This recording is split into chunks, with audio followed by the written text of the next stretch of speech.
ඒක මේ අලුත් පහේ ගෑනු ඉන්නව නේද? මේ අලුත් පහේ ගෑනුන්ට තියෙන කුලප්පුවේ කෑල්ලක් තමයි පොඩි එකව පරක් කරන්න ෆෝන් එක තමයි දෙන්නේ. ඒකොල්ල මෙවුන්ද සලුව ලාගෙන නාකි වුණාම එනවා පන්සල්. කණ්ඩ තිබ්බ හරිය කාලා විනාශ කරලා.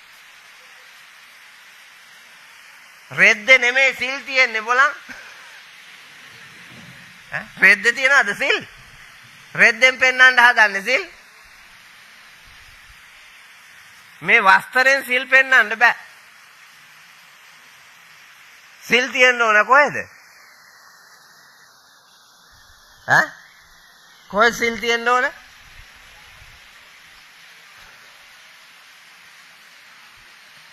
හිත කය වචනේ. හිත කය වචනේ තමයි සිල් තියෙන්න ඕන. හිත කය වචනය තුල සිල් පිහිටුවන්න පුළුවන්කම තියෙන්නේ නිතර බණහලා ලබන ධර්මඥානය තුලින්. ධර්මඥානය ලැබෙන මිනිහාට පාපය ඉදිරියේ ලැජ්ජා වෙනවා. පාපය ඉදිරියේ බිය එනවා. ලැජ්ජා බය දෙකට තියෙන මිනිහා කවදාක්වත් පාපයක් කරන්නේ නැහැ. පුණ්‍යවන්ත වැඩ හැර. හැබැයි මම දන්නවා මෙතන ඉන්න මේ කිසිවෙක් මේ කුඩා වයසේ පැටවුන්ගේ සිට නාකි මෙවුන්දලා දක්වා සිල් නැහැ. අට තියා පහත් නැහැ. ඔය අට ගන්නවා නේද? අමූලික බොරු අප්පා. අට සිල් ගන්නවා කියලා ඔය වැනෙන එක අමූලික බොරු. පහත් නැතුව කොහොමද අටක් ගන්නෙ? පහත් නැතුව අට ගන්නෙ කොහොමද? බොරුවක් නෙමෙයිද? බොරුවක්. අපි සීලය නිකන් වචන වලට අපේ නායකයන් දුන්නේ. දැන් මේගොල්ලෝ සිල් සමාදන් වුණානේ. දැන් මම පංච සීලේ සමාදන් කෙරුවා. මේගොල්ලෝ සිල් සමාදන් වුණා කියලා රංගපෑවා. කවුරු හරි සමාදන් වුණාද? දැන් මම පංච සීලේ පිහිටෙව්වනේ. කවුරු හරි සිල් සමාදන් වුණාද? සීලේ පිහිටියාද? නෑ බොරුවක් කරුවේ. මොකද ඔයාලා කරුවේ? ඔයාලා කලේ මං කියන සිල්පදේ අහගෙන හිටියා. අහගෙන ඉඳලා ඒ කියපු එක ආපහු කිව්වා. සීලේ පිටියද? නෑ මං කියපු සිල්පදේ අහගෙන හිටියා. ඒක ආපහු කිව්වා විතරයි. සීලේක පිටියේ නෑ. හාමුදුරුවෝ උදේට පොයේ දවසේ අෂ්ටාංග සීලේ පිටවනවා. මෙවුන්දලා පදෙන් පදයට කියනවා. පද කිව්වා විතරයි සිල් නෑ. ඒගොල්ලෝ රෙද්දෙන් පෙන්නනවා සිල්. කොහෙද මේ යන්නේ? මම්මුලා වෙච්ච ගමනන්නේ. බොරු ගමනක්නේ. මම මේක තවත් විස්තර කරන්න ප්‍රශ්නයක් අහන්නද? බෞද්ධ දර්ශනයට අනුව ලෝක සත්‍යයට අනුව හෙළ සංස්කෘතියට අනුව බෞද්ධ සංස්කෘතියට අනුව බුදුරජාණන් වහන්සේගේ අමා දර්ශනයෙහි පෙන්වා වදාළ ක්‍රමයට අනුගතවම ගිහි ජීවිතයේද උතුම් පැවිදි ජීවිතයේද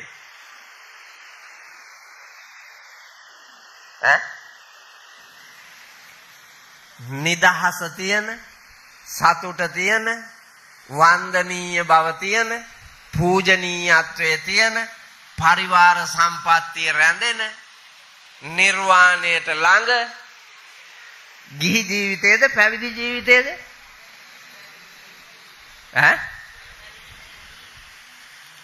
දැන් මෙතන ඉන්න ඔක්කොම උත්තරේ හැටියට කියනවා පැවිදි ජීවිතය කියලා. එතකොට නිදහස තියෙන, ගෞරවය තියෙන, පූජනීයත්වයේ තියෙන කීර්තිය අභිමානයේ තියෙන නිර්වාණයට ළඟම ජීවිතේ පැවිද්ද නම් ඇයි පැවිදි වෙන්නේ නැත්තේ?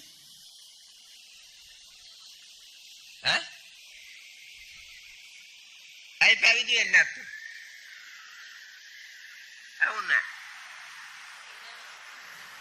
පින මදි කවුද කියන්නේ? බලන්න මිනිහෙක් වෙලා ඉපදිලා ඉන්නේ පින නෙන්න.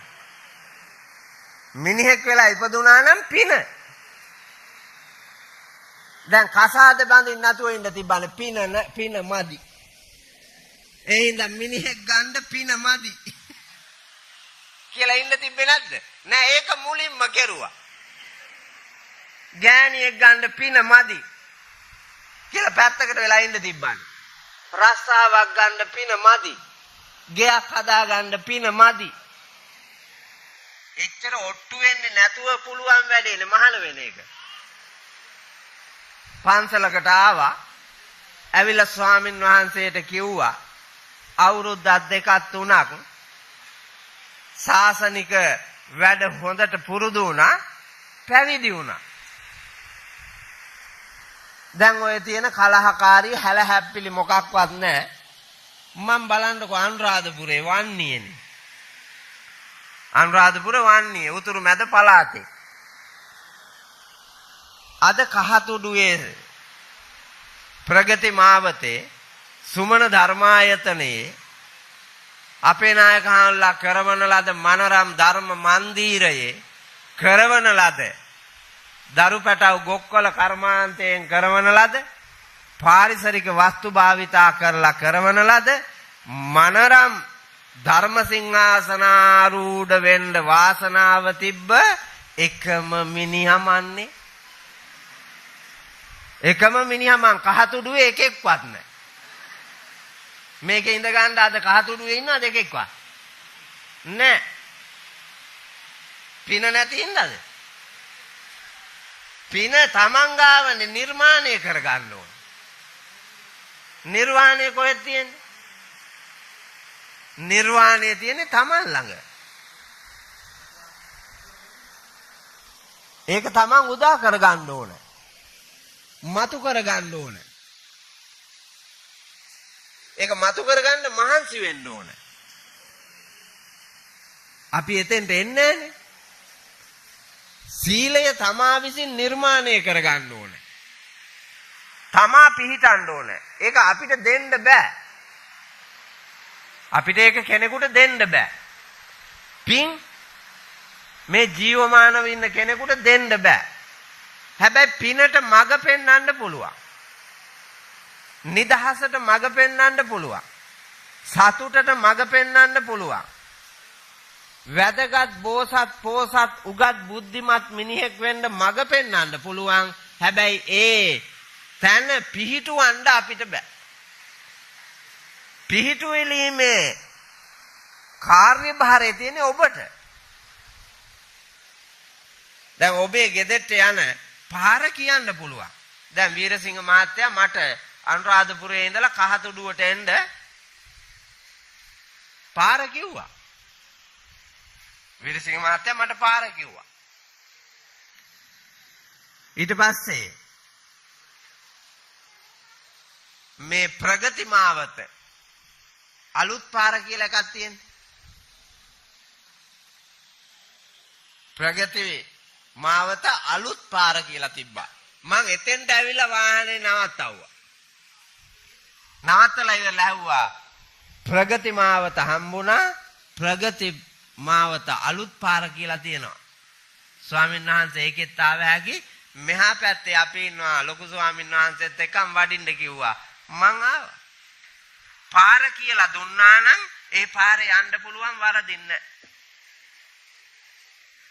මං අවශ්‍ය වෙලාවට කලින් ආවා. පැය දෙකකට කලින්. මං හරියටම 5යි එනකොට. මට ධර්ම දේශනාව තිබ්බේ 7ට. මහන්සි වෙනවා නම් පුතේ නිර්වාණයට යන්නත් කලින්ම පුළුවන්. සතුටු වෙන්න කලින් පුළුවන්. පෝසත් වෙන්න කලින්ම පුළුවන්. සීලේ පිහිටන්න කලින්ම පුළුවන්. හැබැයි මග පෙන්නුවාම මගෙහි යන්න ඕනේ. ඒකට මේ ධර්ම දේශනාවක් කරනකොට මුලින් ධර්ම අවවාදයක් කරන්නේ. සුනාත ධාරේත චරාත ධම්මෝ. හොඳට අහලා අහන දේ අවබෝධ කරගෙන ඒ අවබෝධිත කියා දුන්නු ධර්ම මාර්ගයේ ගමන් කරන්න. චරාත ධම්මෝ. එහි සරන්න, එහි ගමන් කරන්න. ක්‍රියාවට නම්වන්න. එහෙම වුණොත් ප්‍රතිඵලය හොඳයි. නැත්තම් ප්‍රතිඵලය නරකයි. පින අපි ලබන්න ඕන මිසක් පින කොහෙන්වත් ගෙනත් දෙන්නේ නැහැ. එහෙනම් මටත් තිබ්බනේ මං අවුරුදු 23 භද්‍ර යවුවන වයසේ.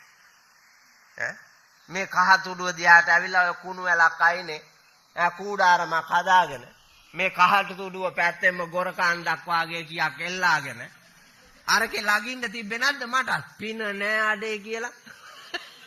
මහාන වෙන්න පින නෑ කියලා හැම ඉන්න තිබ්බනේ.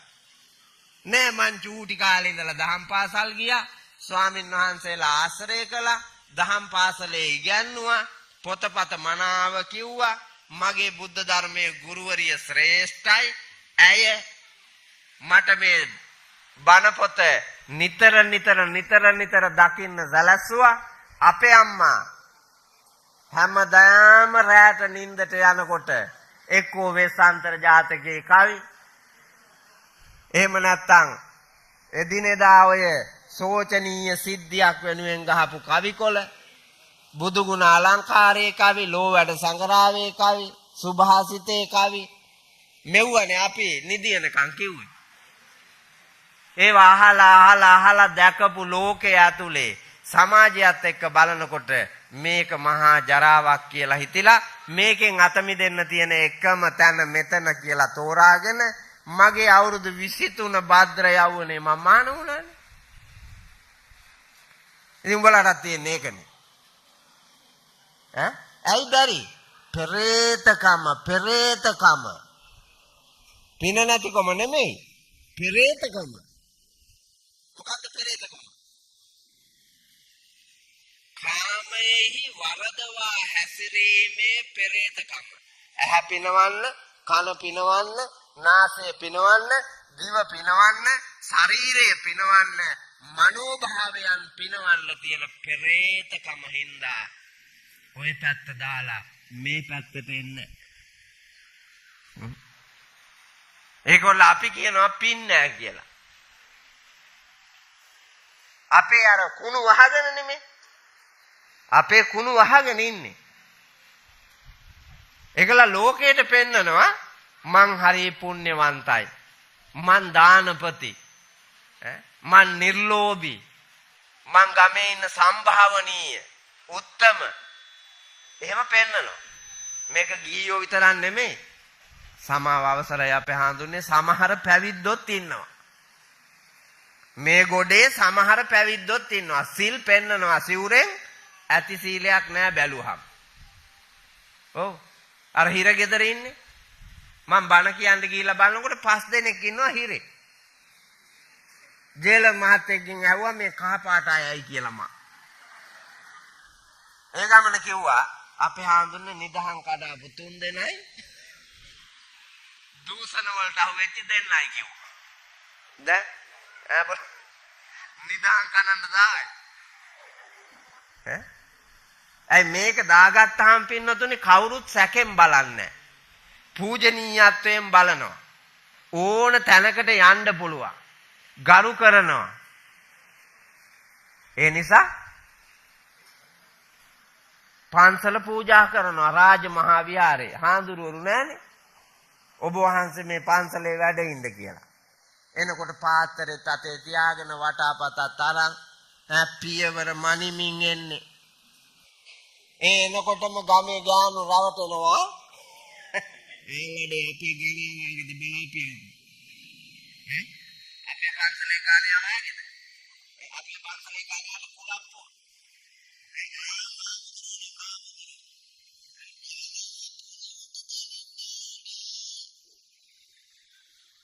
වැඳ පියව. ටික දවසක් ආවා කැරක් හිටියා බුදු පිළිමේ හැරුවා. හිරගෙදර ඉන්නවා. දැන් ආපහු අපේ ගානේ හොඳයි. ආපහු අපේ ගානේ හොඳයි. පව් කන්දක් රැස් කරගන්න පුහු ජීවිත ගෙවන්න මෝඩ જાතියක් ඉන්නේ පුතා. මෝඩ જાතියක්. එහෙනම් සිහිය පිහිටුවාගෙන ලෞතුරා බුදුබණ පද හැමදාම නිතර ගාරවෝච නිවාතෝච සන්තුට්ඨේච කතඤ්ඤුතා සන්තෝෂයෙන් ගෞරවයෙන් නිහතමානීව චූටි හාඳුරු කෙනෙක් කිව්වත් බණ පදයක් නිහතමානීව ගෞරවයෙන් ඒක ගන්න ඕනේ. අම්මා අප්පච්චි කියන බණ පදේ නිහතමානීව හිස නම ගෞරවයෙන් ගන්න ඕනේ. තාත්තා කොච්චර පඬිතෙක් වුණත් දරුවෙක් කියනවා නම් නිවැරදි ධර්ම කාරණාවක් ඒ ධර්ම කාරණාව කෙරෙහි ගෞරවයෙන් පෙන්නලා දුන්න කෙනා කෙනෙහි ගෞරවයෙන් ඒක බාර ගන්න ඕනේ. ඒකනේ නිහතමානීකම. එතන ඒ ඉදිරියේදී උද්දච්චකම ඕනේ නැහැ. එතකොට තමයි ආදරය කියන එකෙන් බැඳෙන්නේ. ප්‍රේමයෙන් බැඳෙන්නේ. ගෞරවය ලැබෙන්නේ. නිවැරදි ගමනක් යන්නේ. එහෙම නැතුව හැමදාම බණ ඇහුවත් වැඩක් නැහැ. ඒක ප්‍රතිපත්ති ගරුකව දරාගෙන අවබෝධය තියාගෙන ජීවන ගමනේදී ක්‍රියාවට නම්බන්න නැත්තම් ඒකෙන් වැඩක් නැහැ. දැන් බණ පොතේ තියෙනවා හොඳ අඹුවක් ගැන. බණ පොතේ තියෙනවා හොඳ සැමියෙක් ගැන. බලන්නකෝ සිංහලෝවාද සූත්‍රේ. ගිහි විනය කියලා වෙනමම සූත්‍ර කාණ්ඩයක් තියෙනවා. පරාභව සූත්‍රය, වසල සූත්‍රය, සිංහලෝවාද සූත්‍රය, ධම්මික සූත්‍රය, මහා මංගල සූත්‍රය, කරණීය මෙත්ත සූත්‍රය, ව්‍යංගපඤ්ඤ සූත්‍රය. මේ සූත්‍ර දේශනාවල මොනවද තියෙන්නේ? ආචාර විද්‍යාත්මක මානව ලෝකයක් දැනීම. ආචාර විද්‍යාත්මක මානව ලෝකයක් නිර්මාණය කරනවා නිර්වාණය දක්වා. මිනිහෙක් සදාතනික සැනසීම ලබන තැන දක්වා නිර්මාණය කරනවා. නමුත් අපි බලනවද? අපි ඒ ගැන හිතනවද? සාකච්ඡා කරනවද? නෑනේ. සුද්ධ බෞද්ධ කියලා පෝස්ටරේ ගහගෙන ඉන්නවා. මේක අපේ පන්සල, අරක තොපේ පන්සල. මේ අපේ හාඳුරු, අර තොපේ හාඳුරු බෙදාගෙන තියෙන්නේ.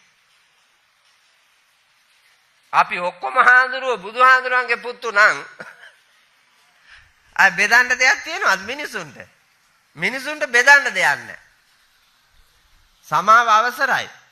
මේ අවුල ඇති කරන්න ලොකු හයියක් දීලා තියෙන හාඳුරුවරුත් නිකායවලට කඩලා උස්මිතිකන් තියලා කුල ભેද අවුස්සලා මානව ජන සමාජය ඇතුලේ මිනිස්සුන්ට මිත්‍යා දෘෂ්ටික දැක්මක් දීලා තියෙනවා මේ ශාසනික වශයෙන්. අපේ හඳුන්නේ ඒ වාගේ දුරු විපාක ගිහි පැවිදි අපි ඔක්කොම මේ වෙනකොට භුක්ති විඳිනවා. දුරු විපාක භුක්ති විඳිනවා. එකට යන්න තිබුණු ගමන. අය වෙනම අමාත්‍යාංශ ඕනද? සහජීවන අමාත්‍යාංශය ලංකාවේ තිබ්බනේ සහජීවනයේ. අය ಜಾති කුල ගෝත්‍ර නෑ. සමගියෙන් මිනිස්සු හිටියා. ටිකක් නෙමෙයි කෝටි 30කට වැඩි. අනුරාධපුර යුගයේ, පොළොන්නරු යුගයේ අධ්‍යයනය කරනකොට අපිට පේනවා කෝටි 30කට වැඩි සෙනග ඉඳලා තියෙනවා. අපේ හාමුදුරුවනේ ස්වාමින් වහන්සේලා විතරක් ඉඳලා තියෙනවානේ ලක්ෂ ගාණක්. සිතුල්පව්ව විහාරයේ 60000ක් ස්වාමින් වහන්සේලාට පූජා කරලා තියෙන්නේ කුටි හදලා. කාවන්තිස්ස මහා නරේන්ද්‍රයාණන් 60000ක් හාමුදුරුවරුන්ට එක පන්සලක 60000යි. පන්සල් කීයක් තිබ්බද? 84000ක්. පන්සල් හදලා තියෙනවා දේවානම් පියතිස්ස මහ රජුරු. එතකොට රජ පරපුරට මේවා ගොඩ නැගීගෙන එනකොට කොච්චර හැදෙන්න ඇද්ද පන්සල්. ඒ වගේ හාමුදුරුවරු දැන් අනුරාධපුරේ මහසෙන් මහා විහාරයේ මහසෙන් රජුරු හැදුවේ 12000ක් මහ සංඝරුවනට සංඝ සතු කොට පූජා කරන ලදී කියලානේ තියෙන්නේ. 12000ක් මහ සංඝරුවනට. අපේ හඳුන්නේ සමහර ප්‍රාදේශීය ශාසන ආරක්ෂක බල මණ්ඩල තියෙනවා. පන්සල් 48යි. 20ක හාමුදුරුවරු ඉන්නවා 28ක නැහැ. දැන් වරද කාගේද? වරද කාගේද? කාටද ඇඟිල්ල දික් කරන්නේ? බූවල්ෙන් තලන්න ඕනේ. බූවල්ෙන් තලන්න ඕනේ මේකට වග කියන්න ඕනේ.